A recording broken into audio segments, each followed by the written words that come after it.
இந்த தேர்தல் நேரத்துல பெரியாருன்ற பேச்சே உனக்கு எடுக்கல பாத்தீங்களா? எடுக்க மாட்டானுங்களா? எப்பவுமே தேர்தல் வந்தா அவரை எதுலயாவது வச்சு பூட்டி வச்சிடறானுங்களே என்னன்னு தெரியல. தேர்தல் முடிஞ்ச பிறகுதான் நாங்கள் பெரியாரின் பேரன்கள் அப்படின்னு ஆரம்பிக்கிறானுங்க.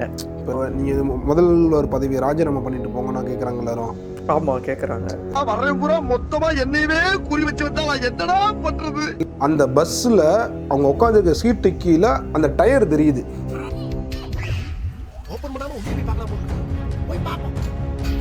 திமுக இன்னும் அவங்களுடைய திராவிட கொள்கையில உறுதியா இருக்காங்க. அவர்கள் திராவிட கொள்கையை விட்டு வெளியே வந்து பல யுகங்கள் ஆயிடுச்சுன்னு சொல்லலாம். ரொம்ப நாள் ஆயிடுச்சு அவங்க உள்ளே இருந்து வெளியே வந்து. அது வந்து நாங்கள் ஏன் வந்து பொதுவாக உங்களுக்கு எல்லாருக்குள்ளேயும் இந்த ஒரு சந்தேகம் இருக்கும், பார்க்குறவங்களுக்கும் சந்தேகம் இருக்கும். தமிழ்நாட்டில் ஏதோ ஒரு இடத்துல யாரோ ஒருத்தவங்க பண்ணுற தப்புக்கு முதல்வர் வந்து நீங்கள் ஏன் குறை சொல்கிறீங்க அப்படின்ற ஒரு கேள்வி நார்மலாக இருக்கக்கூடிய ஒரு கேள்வி தான். திருவிழா வந்து இப்போ சமீபத்தில் நடந்துச்சு. அங்கே பார்த்தீங்கன்னா ஒரு 5லேருந்து 6 சின்ன பசங்க, என்ன நினைக்கிறீங்க வயசு, ஒரு 20, 21 வயசு, 19 வயசு, அவ்வளோதான் வயசு. இவங்க என்ன பண்ணுறாங்க, ஃபுல்லாக கஞ்சா போதை.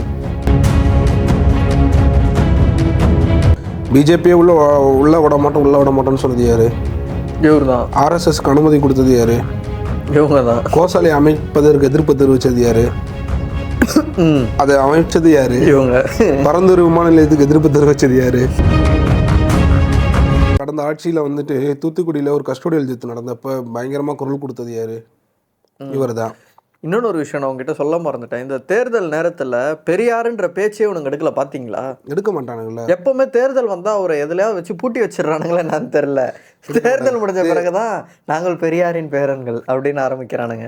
இப்போ அவர் வந்து தமிழின தலைவர் தான் போடுவானுங்க பார்த்துருக்கீங்களா போஸ்டர்லாம்? ஆமாம். திராவிட தலைவர் போட மாட்டாங்க, போட்டால் ஓட்டு விழுகாதுன்னு சொல்லிட்டு.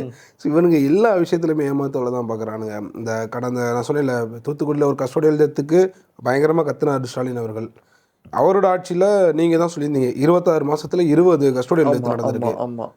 இப்போ இதுக்கு வந்து நம்ம எப்படி இப்போ குறை சொல்லணுமா வேணாமா வரோம் நம்ம? கண்டிப்பாக. இப்போ அவர் வேலை பார்க்குறாரு இல்லையான்னு கேட்டால் நீங்களே சொல்லிடுவீங்க. இப்போ 20 கஸ்டோடியல் டெத், மொதல் 2 ஒரு கஸ்டோடியல் டெத் நடக்கும்போது இவர் என்ன தெரியுமா சொன்னார்? ஞாபகம் இருக்குன்னு நினைக்கிறேன் எனக்கு. சட்ட ஒழுங்கு நேரடி கட்டுப்பாட்டில் இருக்கிறது, முடிஞ்ச நான் அவசியம் இருந்தால் எதாவது சர்வாதிகாரியாக மாறுவேன்.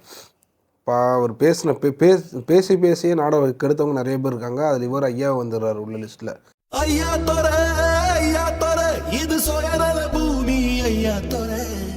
பேசி தான் நாடகம் எடுக்கிறது. ஏன் செயல்பாடில் ஏதாச்சும் பண்ணணும் அப்படின்றது தான் எல்லாருடைய கருத்துமே. இப்போ வந்து நீங்கள் இவர் எடுத்துக்கோங்க, பிரதமர் நேரு, நம்மளுடைய முன்னாள் பிரதமர், வந்து இந்திய முதல் பிரதமர் நேரு.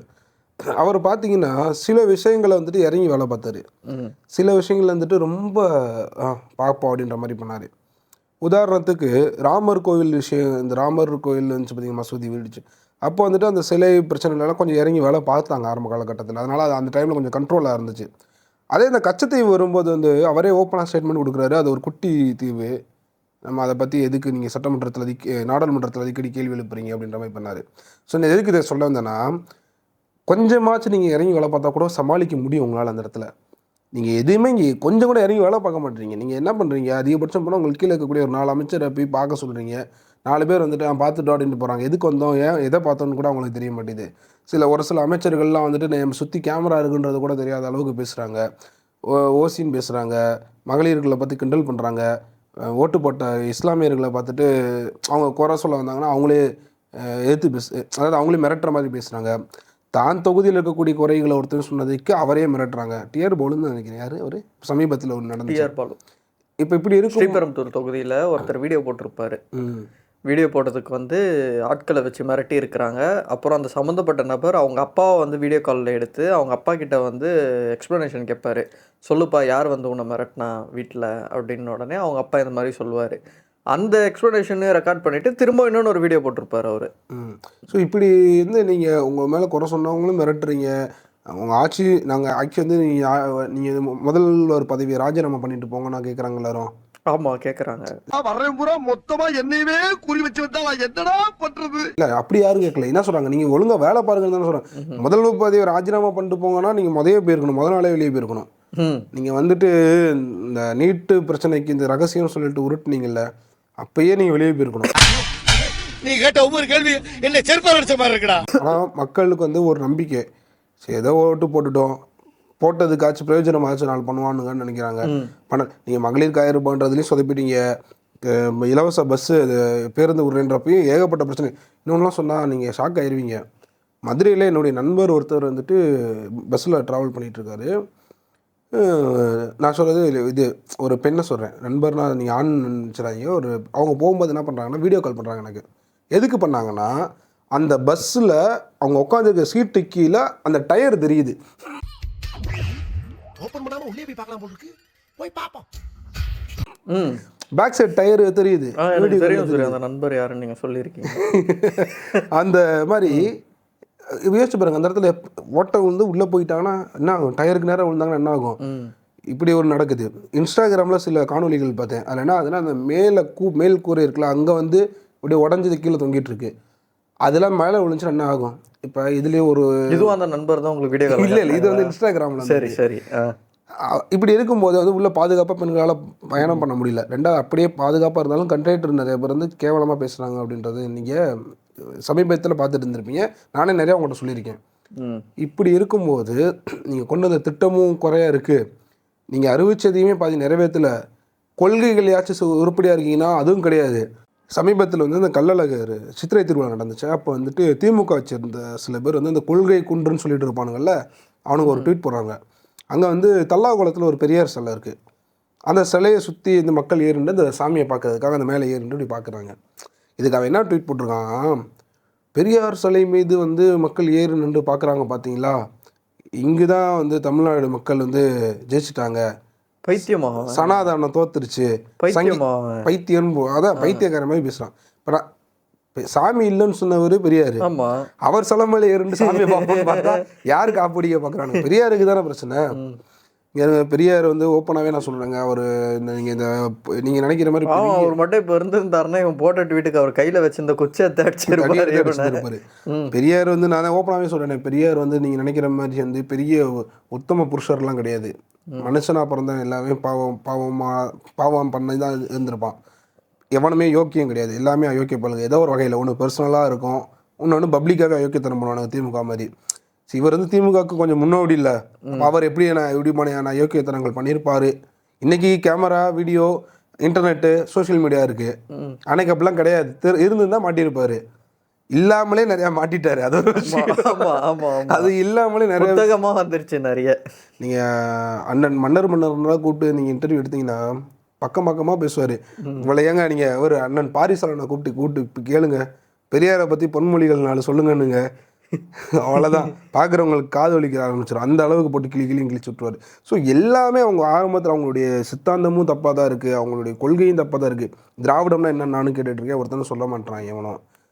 எந்த ஒரு தெளிவான பேசினான் தம்பி, திராவிடம்னா என்னன்னு கேட்டேன், தூங்கிட்டான். அந்த மாதிரி திராவிடம்னா என்னன்றது தெளிவாக சொல்ல தெரியல.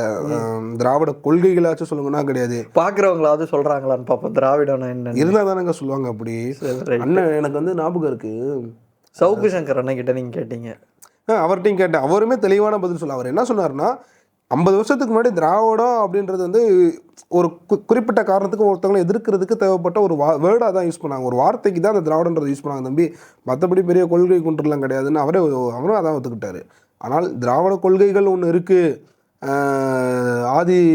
இன்னொன்று உருட்டுறானுங்க. இப்போ ஆதி திராவிடம்னு ஒன்று இருக்குன்னு உருட்டிட்டு இருக்கானுங்க. அது தமிழ் மொழிக்கு முன்னாடி இருக்கான். இல்லை திராவிட மொழிக்கு முன்னாடி இல்லை அப்படியா உருட்டுறானுங்க. அப்படி சிந்து சமவெளி நாகரிகத்தில் ஏதோ ஒன்று கிடச்சிச்சா, ஆதி திராவிட இப்போ நாகரிக வார்த்தையாது இது. வந்து இவனுங்களெல்லாம் விட்டிங்கன்னு வச்சிங்களே, தமிழ் மொழின்னு ஒன்று இல்லவே இல்லை, அது திராவிட மொழியை தான் நாங்கள் பேர் மாற்றி தமிழ்னு வச்சுருக்கோன்ற மாதிரி உருட்டுவானுங்க. திராவிடன்ற வார்த்தை தமிழ் எங்கேயுமே கிடையாதுங்க. திருமிழன்னு வேணால் ஒன்று இருக்குது, திராவிடன்னு வேணால் ஒன்று, திருமிழ அப்படி தான் வரும்னு நினைக்கிறேன், திராவிட அப்படி வரும். திராவிடம்னு எதுவுமே கிடையாது. அப்படியே ஒரு சில வார்த்தைகள் பின்னாட்களில் பயன்படுத்தப்பட்டிருந்தாலுமே அது வந்து வேற்று ஒரு இனத்தை வந்து குறிக்கிறதுக்கு தான், ஒரு இனக்குழுவினர் இருக்காங்க, இந்த மாதிரி வாழ்கிறாங்க, இந்த பகுதியில் இருக்காங்க அப்படின்றத குறிக்கிறதுக்கு தான் வந்து இந்த வார்த்தையை பயன்படுத்துகிறாங்களே தவிர, இவனுங்க சொல்கிற மாதிரி வந்து நான் வந்து பார்த்திங்கன்னா இந்த ஒரு சில பேர் புவியியலில் தூக்கிட்டு வருவானுங்க. இங்கே பார்த்தீங்கன்னா இந்த பகுதியில் சவுத் இந்தியாவில் இருக்கிறவங்களெல்லாம் திராவிடர்கள்னு சொன்னாங்க அப்படின்ற மாதிரி சொல்லுவானுங்க. நாங்கள் பேசிட்டு இருக்கிறது கொள்கை ரீதியாக, நாங்கள் எவன் வாழ்ந்தான் அப்படின்ற மாதிரி பேசலை. திராவிட கொள்கைகள்லாம் என்ன அப்படின்றது கேள்வி. சரிங்களா? இவங்க என்ன சொல்லுவாங்க, பிராமணர்களை எதிர்க்கிறதுக்கு பயன்படுத்தப்பட்ட சொல்லுன்னுவாங்க. ஆனால் அதே பிராமணர் தான் பயன்படுத்துகிறான். அவன் பயன்படுத்தக்கூடிய சொல்லை எடுத்து அவனே எப்படி நீங்கள் அடிக்க முடியும்? வாய்ப்பே கிடையாது. அவன் பயன்படுத்துகிற சொல்லு அவனுடைய சமஸ்கிருத வார்த்தை, அது சமஸ்கிருத வார்த்தை கூட கிடையாது. ஆக்சுவலி வந்து தமிழ் சமஸ்கிருதம் எல்லாத்தையும் மிக்ஸ் பண்ணி ஒரு வார்த்தையை உருவாக்கி வச்சுருக்கானுங்க. இப்படி இருக்கிறவனுங்கிட்ட போய் நீங்கள் கொள்கை கொண்டுலாம் பேசுனீங்கன்னு வச்சுங்களேன், வேஸ்ட்டு, ஒன்றுமே பண்ண முடியாது. இவனுங்க திமுக வந்து இந்த முறை அவர்களுக்கு ஏதோ நேரம் சரியில்லையா என்னன்னு தெரில, ஆட்சிக்கு வந்ததுலேருந்து பெரிய கெட்ட பேராக தான் வாங்கிட்டு இருக்காங்க மக்கள்கிட்ட. இன்னும் 2 ஆண்டு காலம் ஆட்சி இருக்குது. இந்த 3 வருஷம் பண்ண எல்லா அநியாய அக்கிரமத்தெல்லாம் வந்து அடுத்த 2 வருடத்தில் வந்துட்டு அவங்க சரி பண்ணிட்டாங்க அப்படின்னா மறுபடியும் மக்களுடைய மனசு குளிர்ச்சி அடைகிறதுக்கு வாய்ப்புகள் இருக்குது. ஆனால் அந்த அளவுக்கு அவங்க பண்ணுவாங்கன்றது ஒரு சந்தேகம் தான். பொறுத்து வந்து பார்ப்போம் சூர்யா. நன்றி. நன்றி.